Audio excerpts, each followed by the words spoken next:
ভ্রমণ একটি আনন্দময় ইবাদত। আমাদের প্রত্যেকটি কাজে কিন্তু ইবাদত, কোনোটা আর্থিক, শারীরিক, এবং এটি কিন্তু আমাদের আনন্দময় একটি ইবাদত। তো এই ভ্রমণ সম্পর্কে পবিত্র কোরআন এবং সুন্নাহয় কি কি বর্ণনা এসেছে যদি দর্শকদেরকে জানাতেন। বিসমিল্লাহ, আলহামদুলিল্লাহ, ওয়াসসালাতু ওয়াসসালামু আলা রাসূলিল্লাহ ওয়া আলা আলিহি ওয়া সাহবিহি ওয়া মান ওয়ালা, আম্মা বা'দ।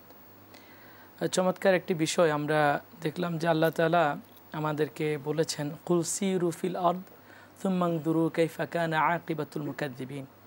তোমরা জমিনে ভ্রমণ করো আর দেখো আমি মিথ্যাবাদীদের জন্য কীরকম নিদর্শন রেখেছি। এর মানে হচ্ছে আল্লাহ সুবহানাহু ওয়া তাআলা আমাদেরকে ভ্রমণের নির্দেশ দিয়েছেন।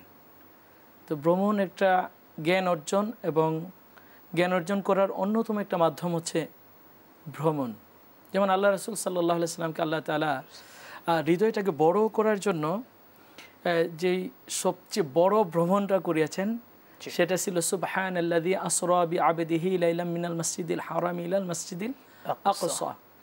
আল্লাহ তাআলা তার প্রিয় হাবিবকে তার মনের প্রশস্ততা, জ্ঞানের পরিধি বৃদ্ধি করার জন্য তিনি মসজিদে হারাম থেকে মসজিদে আকসা, বাইতুল মুকাদ্দাস যেটা এখন ফিলিস্তিনে, ওই মসজিদ পর্যন্ত দুনিয়াবি একটা সফর করিয়াছেন।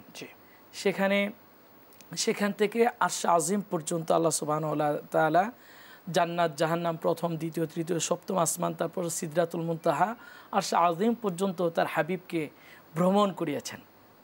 জান্নাতের ঘটনা, জাহান্নামকে প্রত্যক্ষ দেখানো, কোন আসমানে কি অবস্থান, সকল কিছু দেখিয়ে ভ্রমণের গুরুত্বটা আল্লাহ তাআলা তুলে ধরেছেন। কারণ হচ্ছে আমরা যখন কোনো বই পড়ি অথবা কোনো মানুষের বক্তব্য শুনি, কারো কথা শুনি, তখন আমাদের ইলমের একটা যেই তাসাব্বুর আসে যে উহুদের যুদ্ধের ঘটনা, বদরের যুদ্ধের ঘটনা আমরা শুনলাম, কিন্তু আপনি যখন উহুদের প্রান্তরে যাবেন, কোন জায়গায় আল্লাহ রাসূল সাল্লাল্লাহু আলাইহি ওয়াসাল্লাম 50 জন তীরন্দাজদেরকে দাঁড় করিয়েছেন, সাহাবীদের অবস্থান কোথায় ছিল, কাফেররা কোন দিক থেকে আসছে, খালিদ বিন ওয়ালিদ কোন ওয়াদি দিয়ে এসে আপনার আক্রমণ করলো, পিছন থেকে অ্যাটাক করলো, রাসূলুল্লাহ সাল্লাল্লাহু আলাইহি ওয়াসাল্লাম কোন জায়গায় আক্রান্ত হওয়ার পরে আশ্রয় নিলেন, এই যে দেখার মাধ্যমে এই যে জ্ঞানটা অর্জিত হবে, সেটা আপনি এই বই পড়ে বক্তব্য শুনে ততটা আসবে না যতটা আপনি দেখার মাধ্যমে। এই জন্য আল্লাহ সুবহানাহু ওয়া তাআলা আমাদেরকে বলেছেন তোমরা জমিনে বিচরণ করো, ভ্রমণ করো। ভ্রমণের মধ্যে আল্লাহ তাআলা এর মধ্যে ফজিলত অনেক দিয়ে দিয়েছেন। আপনি দেখেন আল্লাহ তাআলা রোজার ক্ষেত্রে বলেছেন, মান কানা মারিদান আও আলা সাফারিন ফাইদ্দাতুম মিন আইয়ামিন উখার। কেউ যদি অসুস্থ হয় অথবা ভ্রমণ অবস্থায় থাকে রমাদান মাসে, অর্থাৎ রমাদান মাসে যদি কেউ ভ্রমণ অবস্থায় থাকে, আল্লাহ তাআলা তার উপর থেকে ফরজ রোজাটাকে সহজ করে দিলেন।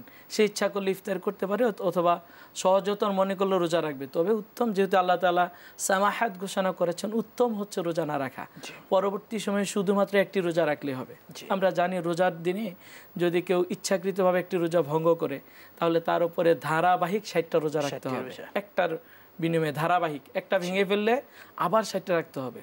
তার মানে হচ্ছে, আর ভ্রমণ অবস্থায় ইবাদতটা আল্লাহ তাআলা এত সহজ করে দিলেন যে ভ্রমণ অবস্থায় যদি রোজার মাসও হয়, তাহলে তিনি দেদারসে ইফতারি করতে পারেন, খাবার পানাহার করতে পারবেন, আল্লাহ সহজ করে দিলেন। অর্থাৎ রোজার সফর তো এটা হলো প্রয়োজন সাপেক্ষে যে সফরটা আছে। জি, আবার সফর অবস্থায় আল্লাহ তাআলা সালাতটাকে সহজ করে দিয়েছেন। শুধু সালাত না, সালাত আদায়ের প্রথম যে চাবি, যেটা হচ্ছে পবিত্রতা অর্জন। জি, আল্লাহ তাআলা সেক্ষেত্রে বলেছেন, যদি কেউ অসুস্থ হয় অথবা সফর অবস্থায় থাকে অথবা কেউ যদি বাথরুম থেকে চলে আসে, আও লামাসতুমুন নিসা, অথবা কেউ যদি কোনো মহিলাকে স্পর্শ করে, যদি সে পানি না পায় তাহলে সে তায়াম্মুম করতে পারে। ফাতায়াম্মামু সাঈদান তাইয়্যিবা। আল্লাহ তাআলা বলছেন তাহলে সে পবিত্র মাটি দিয়ে তায়াম্মুম করে। মানে ইসলামের বিধানের সাথে এই সফর বা সফরটাকে আল্লাহ তাআলা খুব সহজ করে দিয়েছেন, ওতপ্রোতভাবে জড়িত এটি। অর্থাৎ সফর অবস্থায় ইবাদতকে সহজ করে দিয়েছেন। শুধু তাই না, যে ব্যক্তি সফররত অবস্থায় থাকে আল্লাহ তাআলা তার মর্যাদা কিভাবে বৃদ্ধি করে দিয়েছেন। আপনি চিন্তা করলে দেখবেন আল্লাহ তাআলা কিছু ব্যক্তির, কয়েক প্রকারের ব্যক্তির দোয়া কবুল করেন।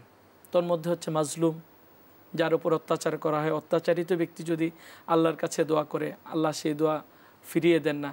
বাবা মায়ের দোয়া ফিরিয়ে দেন না, ইফতারির পূর্ব মুহূর্তের দোয়া ফিরিয়ে দেন না। ঠিক আরেকজন ব্যক্তি হলো যিনি মুসাফির অবস্থায়, সফররত অবস্থায় থাকেন, মুসাফিরের দোয়া আল্লাহর কাছে কবুল হয়ে যায়। সুবহানাল্লাহি বিহামদিহি। তার মানে হচ্ছে ইসলামে সফরের গুরুত্ব খুব বেশি।